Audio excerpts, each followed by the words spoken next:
Before I start the story, comment where you're listening from. I'm curious. Here is a quick preview for the story. Pam thought the Craigslist post was just a weird coincidence. Until the letters started arriving, the phone calls began, and someone left a red jacket outside her door. No matter how many locks she changed or routes she switched, the messages always found her, growing more personal, more invasive. If you enjoy the story, please like the video and subscribe to my channel Nightmare Archives. Pam loved her routine. Monday through Friday she woke at 6:15 a.m., scrolled through her phone until 6:30, then slipped out of bed to start her day. Her one-bedroom apartment in the East Village wasn't much, but it was hers, a sanctuary of clean lines and carefully curated furniture that reflected her minimalist aesthetic. As a graphic designer for a mid-sized advertising firm, she had an eye for detail that carried over into her personal life. This particular Tuesday in October started like any other.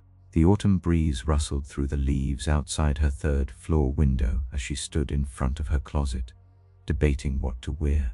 The weather app on her phone promised a crisp morning that would warm up by afternoon. She settled on black jeans, ankle boots, and a fitted red leather jacket she'd splurged on last season. It was her favorite piece, a small luxury that made her feel confident and put together. Her commute was a pleasant 20-minute walk to the subway, followed by a short ride to her office in Midtown. As she walked, she pulled out her earbuds and settled into her morning playlist, indie rock that kept her moving at a steady pace through the crowded streets. At the corner of Sund Avenue, she stopped at her usual coffee shop, the Morning Brew, and ordered her standard large oat milk latte with an extra shot. "The usual, Pam?" asked Marco, the barista who had been serving her for the past 2 years. "You know me too well," she replied with a smile, tapping her card on the reader. "Red's your color," he said, gesturing to her jacket as he handed over her coffee. "Looks good on you." She thanked him and continued on her way, barely noticing the tall figure in the corner who had been watching her over the top of his newspaper. Had she looked more closely, she might have seen the way his eyes followed her as she left, or how he abandoned his half-finished coffee to trail her to the subway station, maintaining a careful distance. But Pam didn't notice. She never at work. The day unfolded as expected. Client meetings, design revisions, lunch at her desk. While scrolling through Instagram, she posted a photo of her coffee cup posed next to her sketchbook, hashtagged designer life and coffee addict. 17 likes rolled in within the hour. It was during her afternoon break that the first strange thing happened. She was mindlessly scrolling through various websites when, on a whim, she checked the missed connections, a section of Craigslist. She and her roommate from college had made a habit of reading these posts aloud to each other, laughing at the desperate romanticism and occasional creepiness. Though they lived in different cities now, they still texted each other screenshots of the most entertaining ones. She expected to find the usual mix of subway crushes and bar flirtations. Instead, her finger froze mid-scroll at a post titled, "To the girl in the red jacket, I see you." A chill ran down her spine as she tapped on the post. "To the beautiful brunette in the red leather jacket who gets her large oat milk latte with an extra shot at the Morning Brew on 2nd Avenue every weekday morning around 7:45 a.m. I see you. I've been watching you for weeks now. The way you smile at Marco, the way you tuck your hair behind your ear while waiting for your order, the way you always check your phone before taking that first sip. Today you wore black jeans and those ankle boots with the silver buckle. Your playlist was mostly indie rock. I could hear it faintly through your earbuds when you stood next to me in line. You have a meeting at 3 p.m. today with the new sportswear client. I hope it goes well. You deserve all the success in the world. Maybe one day we'll actually speak to each other. Until then, I'll be watching." The post was timestamped 9:17 a.m., less than 2 hours after she'd left the coffee shop. Pam's heart raced as she read the post again, then a third time. The details were too specific to be coincidence. She'd never mentioned her coffee order on social media. The sportswear client meeting had only been scheduled yesterday. And how could anyone know what she was listening to through her earbuds? She looked around the office, suddenly paranoid. Was someone watching her right now? She closed the browser tab, took a deep breath and tried to focus on her work. But her mind kept returning to the post, dissecting every detail. By the time 5 p.m. rolled around, she had convinced herself it was probably just someone from her office. Maybe the new intern who seemed to have a crush on her. That had to be it. An awkward, misguided attempt at flirtation. On her way home, she called her best friend Mia. "That's creepy as hell," Mia said after Pam described the post. "But honestly, it's probably just some rando who's seen you around. You go to the same coffee shop at the same time every day. People notice patterns." But the playlist, the meeting, how would they know that? The playlist. Maybe they saw the band names on your phone screen or something. And the meeting. You probably mentioned it to someone at work who mentioned it to someone else. Office gossip. You know. Pam wanted to believe her. "You're right. I'm probably overreacting." "Exactly, don't let it get to you. If you see anything else weird, then maybe worry. But for now, just chalk it up to someone with poor social skills and a crush." The conversation with Maya helped ease her mind. By the time she reached her apartment building, she had nearly forgotten about the post. She collected her mail from the lobby, nodded to the doorman, and headed up to the 3rd floor. The hallway was dimly lit, as usual. Henderson from Thursday was fumbling with her keys. 3 grocery bags balanced precariously in her arms. "Need help?" Pam offered, reaching for one of the bags. "Oh, thank you, dear. Mrs. Henderson said, smiling gratefully. These old hands aren't what they used to be. Pam helped her neighbor into her apartment, set the bags on the counter, and declined the offer of tea with a polite smile. As she turned to leave, Mrs. Henderson called after her. "By the way, did you see that package outside your door? Been there since I got back from my morning walk." Pam frowned. "No, I didn't see anything. Well, someone left something for you. Looked like clothes, maybe. Wasn't there when I left for the store 30 minutes ago." Pam's stomach tightened. She thanked Mrs. Henderson again and hurried to her apartment, her heart pounding. There, hanging on her doorknob, was a red leather jacket, identical to the one she was wearing. She stood frozen, staring at it. It couldn't be. She slowly reached out and touched the material. Real leather, just like hers. Same brand, same size, same small scratch on the left sleeve, where she'd caught it on a fence last month. It was her jacket. But that was impossible. She was wearing her jacket right now. Unless she fumbled for her keys, her hands shaking so badly she could barely fit them into the lock. Once inside, she rushed to her closet and threw open the doors. There, on the 3rd hanger from the left, was an empty space where her red jacket should have been. This was the jacket she'd been wearing all day. The one she'd put on that morning, the one Marco had complimented, the one mentioned in the Craigslist post. But if this was her jacket, then what was hanging outside her door? She ran back to the hallway, half expecting the duplicate jacket to be gone.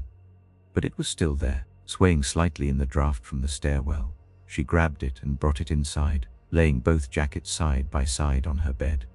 They were identical in every way. The same brand, the same wear patterns, the same small tear in the lining that she'd been meaning to fix. Even the receipts from the coffee shop were still in the pockets. One from yesterday, one from today. How was this possible? Had someone broken into her apartment, taken her jacket, made an exact replica, and then returned it?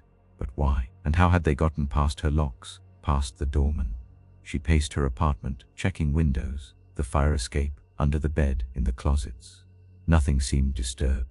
Nothing was missing, just a jacket that shouldn't exist. Her phone rang, making her jump. It was Mia. "Hey, you okay? You sounded freaked out earlier." Pam's words tumbled out in a rush as she told her friend about the jacket. "Whoa. Slow down," Maya said. "Are you sure it's not just your jacket? Maybe you left it somewhere and forgot." "I've been wearing it all day, Maya. I'm looking at it right now. And I'm also looking at its twin that someone hung on my door." Okay. That's weird, but there's probably a logical explanation. Maybe it's a prank." "Did you tell anyone about the Craigslist post?" "Just you. And I didn't mention the jacket specifically. What about your roommate from college? Did you text her?" "No, I haven't talked to Rachel in days." Mia was quiet for a moment. "Look, I know this is going to sound crazy, but what if it's just a coincidence? What if someone got you a gift, and it just happened to be a jacket like yours? Someone who knows your taste." Pam wanted to believe that. She desperately wanted there to be a simple explanation. But deep down she knew better. "Maybe," she said, not wanting to argue. "Maybe you're right. Why don't you come over, stay the night? We can watch a movie, drink some wine. You shouldn't be alone if you're this upset." The invitation was tempting, But Pam shook her head, even though Mia couldn't see her. "No, I'm fine. I think I just need some sleep. It's been a long day if you're sure, but call me if anything else happens, okay? No matter what time. I promise." After hanging up, Pam double-checked all her locks, then pushed a chair under the doorknob for good measure. She took a long shower, trying to wash away the unease that clung to her like a second skin. As the hot water cascaded over her, she told herself it was just a prank. A strange, elaborate prank, but a prank nonetheless. By the time she crawled into bed, she had almost convinced herself that she was overacting. Tomorrow she would laugh about this. Tomorrow everything would make sense. But as she drifted off to sleep, one thought kept circling in her mind. Someone had been in her apartment. Someone had access to her private space, her sanctuary. Someone knew her routine, her habits, her deepest secrets. Someone was watching her, and they wanted her to know it. Pam woke the next morning with a sense of relief that surprised her. The sunlight streaming through her blinds made last night's fears seem distant and exaggerated. She glanced at the chair still wedged under her doorknob, then at the two identical red jackets draped over her desk chair. Not a dream, then. She picked up her phone and scrolled through the missed connections page again. The post about her was gone. No trace of it remained, as if it had never existed. She hadn't thought to screenshot it, and now she questioned whether she'd imagined the whole thing. The jackets, however, were undeniably real. After a long internal debate, Pam decided to go to work. She couldn't hide in her apartment forever, and the routine might help restore some normalcy. Besides, staying home alone with her thoughts seemed worse somehow. She chose a plain black sweater and jeans. Nothing distinctive, nothing that would make her stand out. Both red jackets stayed in her closet. At the door she hesitated. What if someone was waiting for her? She peered through the peephole. The hallway was empty. Taking a deep breath, she opened the door, half expecting to find something else hanging there. Nothing, just the worn carpet and flickering hallway light.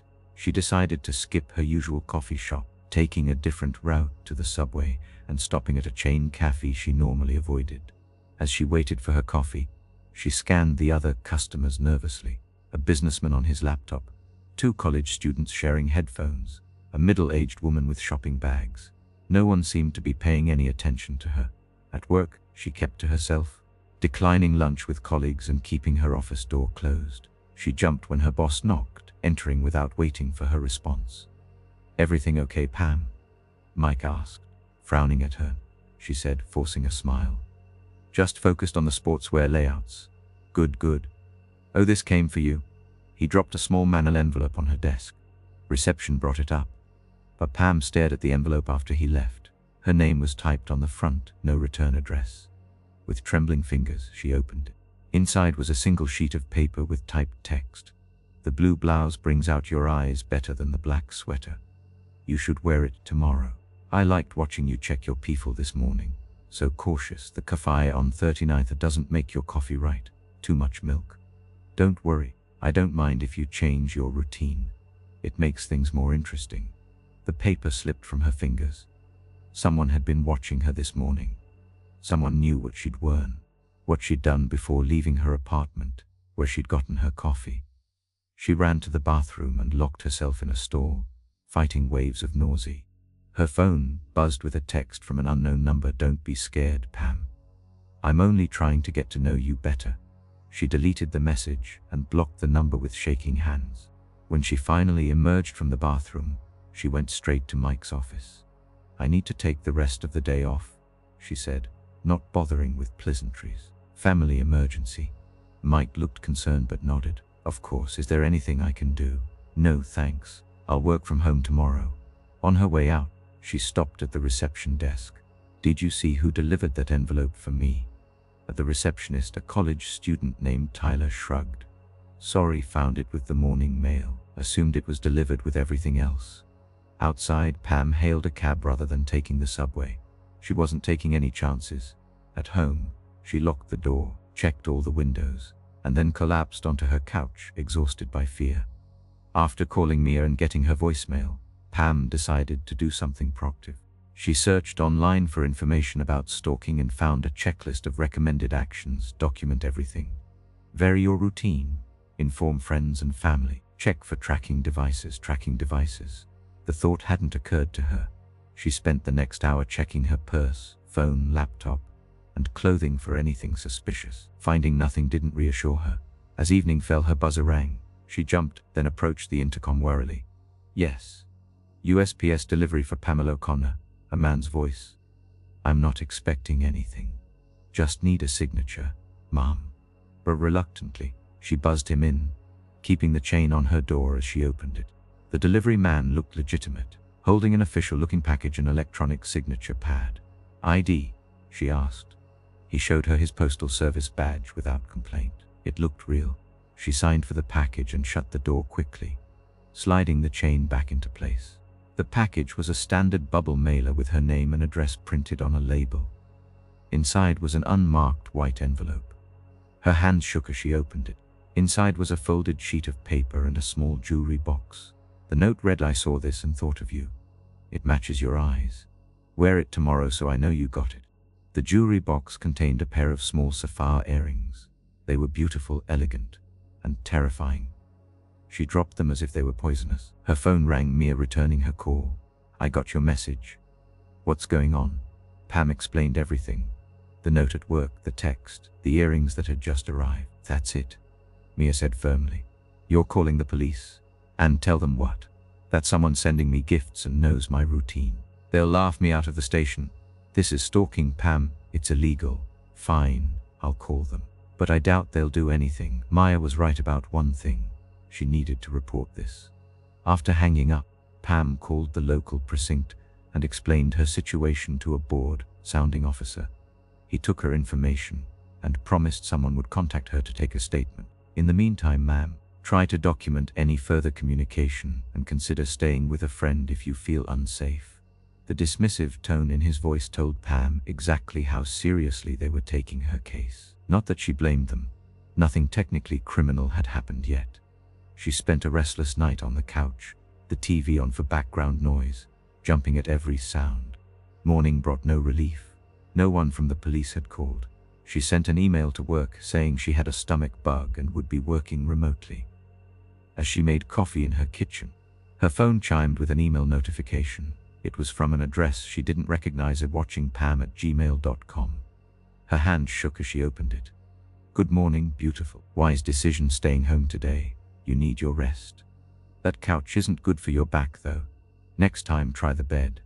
I know the left side is your favorite. The earrings would look perfect with that blue blouse I mentioned. Why don't you put them on? For me? Pam dropped the phone as if it had burned her. How could they know she'd slept on the couch? How could they know which side of the bed she preferred? She ran through her apartment, checking windows, looking for cameras, hidden microphones, anything. She found nothing, but that didn't mean they weren't there. Her phone rang again, another unknown number. She let it go to voicemail. A minute later, the notification appeared. The message was simple, heavy breathing, then a whispered, "You look beautiful when you're scared." That was it. She couldn't stay here. She threw some clothes into a bag, grabbed her laptop, and left within 10 minutes. She'd go to Mia's, figure out her next steps. Outside her building, she hailed another cab, giving the driver Maya's address in Brooklyn. As they pulled away from the curb, her phone chimed with a text. Running to Maya's won't help. I know where she lives too. 347 Garfield Street, apartment 2B, the one with the yellow door and that ridiculous flamingo doormat. Pam's blood turned to ice. She'd never posted about Mia's place on social media. She'd only been there a handful of times herself. How could they know? Change of plans, she told the driver. Take me to the 9th precinct, please. At the police station, she was kept waiting for over an hour before a detective would see her. Detective Rivera was in her 40s, with tired eyes and a no-nonsense demeanor. She listened patiently as Pam explained everything, showing her the earrings, the notes, the text messages. So there had been no explicit threats? Rivera asked when Pam finished. No, but... And no attempts to physically harm you? Not yet, but they've been in my apartment. They know which side of the bed I sleep on. Rivera's expression softened slightly. Miss O'Connor, I understand you're frightened. But without evidence of breaking and entering or specific threats, there's not much we can do legally. So I just wait until they hurt me. Or I'm not saying that. Document everything. Consider a restraining order if you identify who's doing this. Change your locks, your phone number, your email. Stay with friends, and if anything more concrete happens, call us immediately. Pam left the station feeling even more helpless than before. She checked into a hotel using her credit card. Anonymity seemed impossible now anyway, and called her boss to explain she needed a few personal days. That night, her phone rang at 2:17 a.m. Half asleep, she answered without thinking. Silence, then breathing. "Who is this?" she demanded. The breathing continued for several seconds, then a click as the call ended. She couldn't sleep after that. At sunrise, she went down to the hotel restaurant for coffee, her eyes burning from exhaustion. The waitress brought her order with a smile. "Oh, and this message was left for you at the front desk," she said, handing Pam a folded note. Pam's hand shook as she opened it. "I liked the blue dress better." Her coffee cup clattered against the saucer. This morning, alone in her hotel room, she had debated between a red and blue dress before choosing the red one. No one could have seen her. No one could have known, unless... She rushed back to her room, tearing it apart looking for cameras, bugs, anything. In the bathroom, she finally broke down, sliding to the floor in tears. How was this happening? How had her life spiraled so completely out of control in just 3 days? When she finally collected herself, she knew what she had to do. She called Mia. "I'm installing a security system today," she said without preamble. "I need someone to be there while they do it. Can you meet me at my apartment in an hour?" "Of course," Mia said. "Have you heard anything else?" Pam told her about the note at the hotel. "I don't know how they're doing it, Mia. I really don't. We'll figure it out. I'm with you, okay?" The security company promised to arrive by noon. It was expensive, nearly $1,000 for cameras, motion sensors, and a monitoring service. But Pam didn't care. She'd pay anything to feel safe again. She and Maya waited while the technician installed everything, explaining the system as he worked. When he finished, Pam felt her first glimmer of hope in days. Let her stalker try something now. They'd be caught on camera. "Thank you for being here," she told Mia as they left. "I don't think I could have faced going back alone." "That's what friends are for," Mia said, hugging her. "Call me if you need anything." Day or night alone in her apartment, Pam checked the security app on her phone. All cameras functioning, all sensors active. She ordered delivery for dinner, not willing to go out again. As she was cleaning up, her buzzer rang. The security app showed a delivery person at the door, different from the one who had brought her food earlier. "Yes?" she asked through the intercom. "Delivery for Pamela O'Connor. I didn't order anything else. It's marked as prepaid. From Best Buy." She hadn't ordered anything from Best Buy, but maybe Mia had sent her something. It seemed plausible. She buzzed him up, watching on the security camera as he approached her door. He looked ordinary enough. Uniform, cap, package in hand. She opened the door, keeping the chain on. "You can leave it there." "Need a signature," he said, holding out an electronic pad. Reluctantly, she closed the door, removed the chain, and opened it again to sign. As she did so, she noticed the name on the delivery form wasn't a store. It was simply, "Your Secret Admirer." As she tried to slam the door, but the man was faster, jamming his foot in the opening. "Don't be like that, Pam," he said, his voice changing from professional to intimate. "I just want to talk," she screamed, shoving against the door with all her strength. The man withdrew his foot just as she slammed it shut, the lock clicking into place. On the other side, she heard him laughing. "You don't have to leave the door unlocked for me, Pam," he called through the wood. "I can always find a way in," and she ran to her phone, calling 911 with trembling fingers. When the police arrived 15 minutes later, there was no sign of the delivery man. The security camera showed him walking calmly, away after delivering his message. And the security company, when she called to ask why their monitoring service hadn't alerted anyone, the representative was confused. "We don't have any record of an installation at your address today, Ms. O'Connor. Are you sure you're calling the right company?" The technician had been a fake. The cameras were fake. The entire system was fake. She was completely, utterly unprotected. Pam hadn't slept for more than 3 hours at a stretch in over a week. Dark circles shadowed her eyes. Her skin was pale, and she'd lost enough weight that her clothes hung loosely on her frame. She jumped at every sound, flinched at every unexpected movement in her peripheral vision. The constant vigilance was wearing her down, eroding her sanity hour by excruciating hour. She'd taken an indefinite leave of absence from work after she found a photograph on her desk, a close-up of her sleeping face, clearly taken inside her apartment. When she showed it to her boss, his concern had finally outweighed his need for her design skills. "Take all the time you need," Mike had said, his face grave. "Have you considered leaving the city for a while?" She had, but every time she thought about running, she remembered the text message. "You can run, Pam, but I see you." Would it matter where she went? Would he find her anyway? After the fake security system incident, she'd hired a legitimate security consultant who had swept her apartment for cameras and listening devices. He'd found nothing, which was somehow more terrifying than finding something would have been. How was her stalker getting his information? The consultant had installed a real security system, complete with cameras that uploaded footage to a secure cloud server. Pam had changed her locks 3 times. She'd changed her phone number twice. She'd deleted all her social media accounts. She'd even spent 2 nights at a women's shelter where they had strict confidentiality protocols. None of it helped. The letters kept coming, appearing in her mailbox, slipped under her door, sometimes waiting for her in places only she should have access to. Her desk drawer at work, her gym locker, once even tucked into the pages of a book she was reading. Each one revealed intimate knowledge of her movements, her conversations, her private moments. Each one made her feel more exposed, more violated. "I love watching you sleep, Pam. The way your lips part slightly, the soft sound of your breathing. Do you know you talk sometimes? Last night you said my name. The therapist is wrong, Pam. I'm not a threat. I'm the only one who truly sees you, who truly understands what you need. Purple is definitely your color. Wear it more often." For me, the last note had been the most disturbing, found inside her locked apartment yesterday morning. "I'm getting impatient, Pam. It's time we finally meet face to face. Don't make me wait much longer."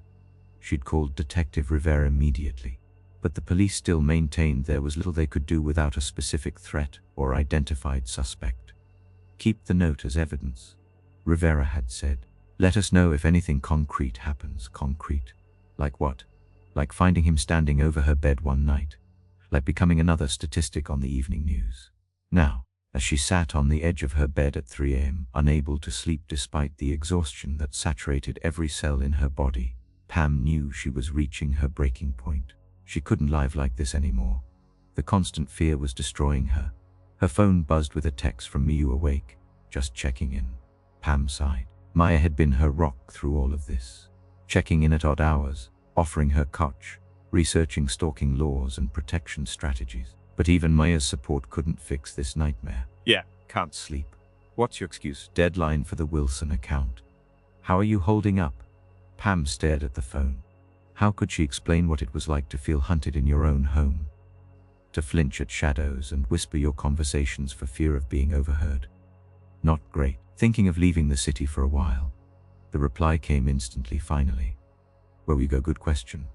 Where could she go? Her parents were in Florida, but she didn't want to bring this danger to their doorstep. Her sister was stationed overseas with the military. College friends were scattered across the country, but most had families now.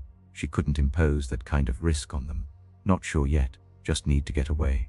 "Well, whatever you decide, I'm here for you. Try to get some sleep." "Oh." Pam set the phone down and gazed around her apartment.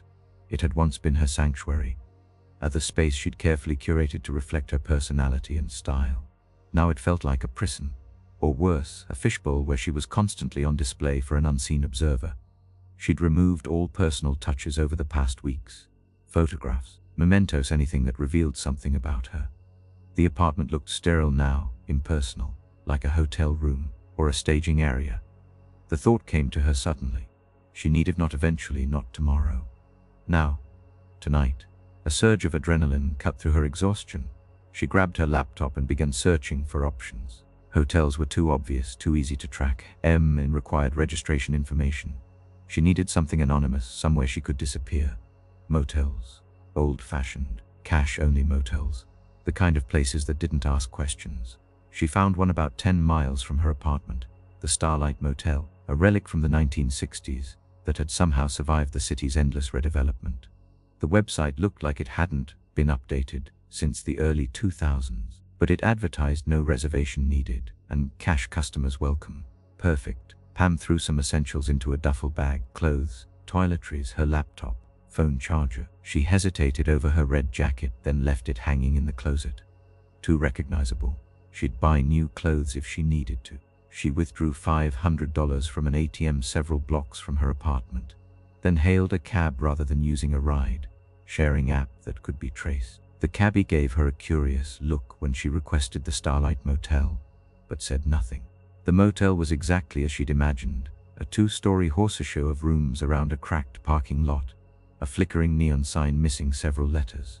The kind of place that had seen better days decades ago. The kind of place where people came to disappear. The night clerk was a middle-aged man with thinning hair and a permanently bored expression.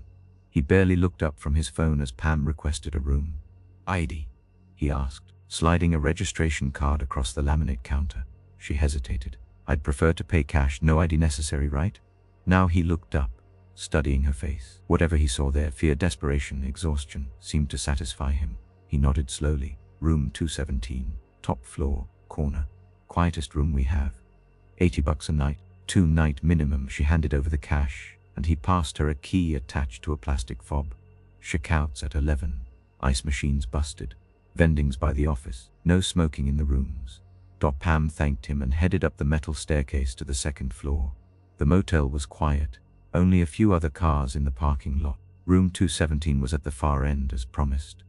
She unlocked the door and stepped inside, immediately hit by the smell of old cigarettes and cheap cleaning products. The room's basic queen bed with a faded floral spread, a laminate dresser, an ancient TV mounted to the wall. The bathroom was small but clean enough. It was anonymous, characterless, perfect. For the first time in weeks, Pam felt a small measure of relief. No one knew she was here. She'd paid cash, used no ID. She'd left her apartment without telling anyone, even Mia. She was, for the moment at least, untraceable. She locked the door, engaged the deadbolt, and wedged a chair under the handle for good measure. After a quick shower in the lukewarm water, she collapsed onto the bed, not bothering to get under the covers. She slept for 14 hours straight. When she finally woke, disoriented and groggy, late afternoon sunlight was streaming through the thin curtains. For a moment, she didn't remember where she was. Then it all came flooding back: the stalker, the escape, the motel. She checked her phone. 8 missed calls from Mia, a dozen increasingly frantic texts. "Where are you? Pam, please answer me. I'm getting worried. Call me ASAP. I called the police. They're doing a welfare check." Pam typed a quick response: "I'm safe, needed it. Will call soon. Don't worry." She set the phone down and stretched, her body aching from the unfamiliar mattress, but her mind clearer than it had been in days. She needed to make a plan. She couldn't stay at the Starlight forever. Her stomach growled, reminding her she hadn't eaten since yesterday. There was a diner across the street from the motel. She could see its neon coupon sign from her window. Food first, then planning. The diner was nearly empty, just a couple of truckers at the counter and an elderly woman reading a newspaper in a booth. Pam chose a table near the back, facing the door. Old habits. The waitress, a woman in her 50s with improbably red hair, brought her a menu and a cup of coffee without asking. "Specials, the meatloaf. Comes with mashed potatoes and green beans." "That sounds perfect," Pam said, realizing how hungry she was. As she waited for her food, she pulled out her phone and began researching options. She had some savings, enough to keep her going for a few months if she was careful. She could leave New York, start over somewhere new, change her name even. People did it all the time, right? She was so engrossed in her research that she didn't notice the man approaching her table until he was standing right beside her. "Excuse me," he said, his voice soft. "Are you Pamela O'Connor?" Her heart stopped. She looked up slowly, her hand instinctively reaching for her bag, ready to run. The man was in his 30s, average height, average build, with the kind of face you'd forget moments after seeing it. He wore a cheap suit and held a small package in his hands. "Who's asking?" she managed to say, her voice barely above a whisper. He produced a badge. "Mark Daniels, private investigator. I was hired to deliver this to you." He set the package on the table, a small box wrapped in brown paper, her name typed on a label. "Who hired you?"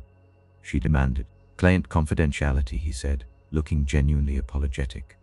"But I can tell you I was given this motel address about an hour ago." Told you'd be here at the diner across the street. But Pam felt the blood drain from her face. That's impossible. No one knows I'm here. And the PI shrugged. Just doing my job, Mum. He turned and walked away, leaving Pam staring at the package as if it might explode. How? Hiwa? She'd been so careful. No credit cards, no ID, nothing that could be traced. With trembling hands, she picked up the package. It was light, about the size of a paperback book.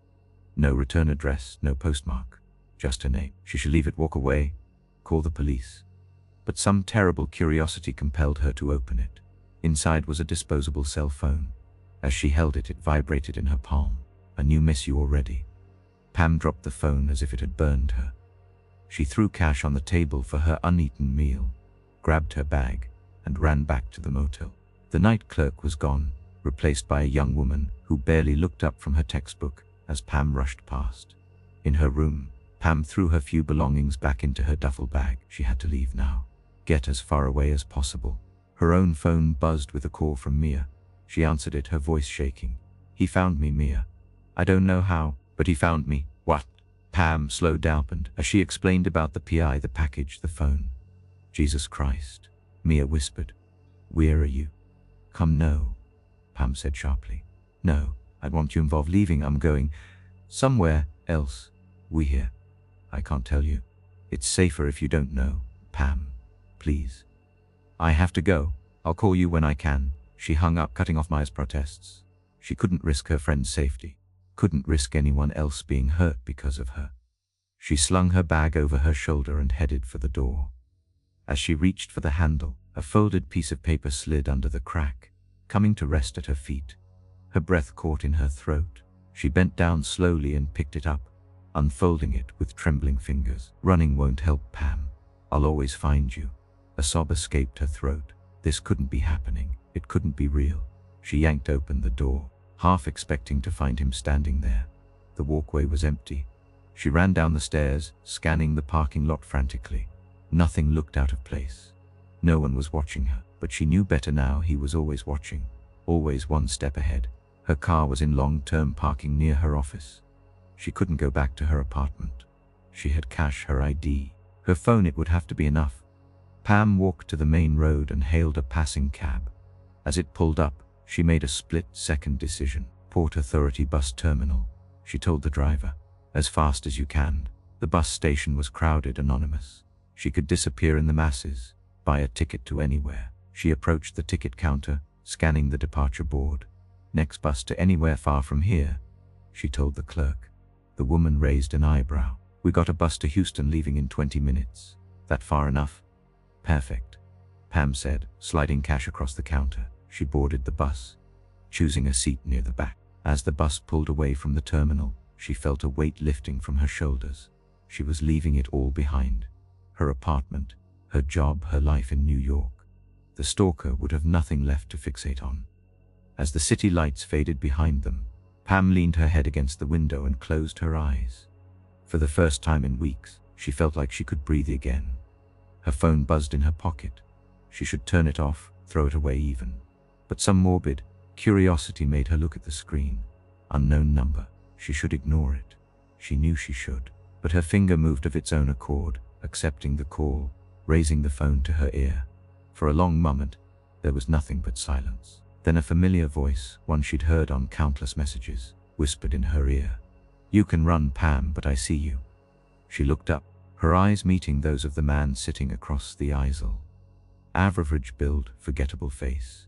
He smiled at her, raised his own phone in a mock salute. "It's going to be a long ride to Texas," he said softly. "We'll have plenty of time to get to know each other better." A Pam's scream was lost in the roar of the bus engine as it carried her into the darkness, away from everything she knew, with nowhere left to run.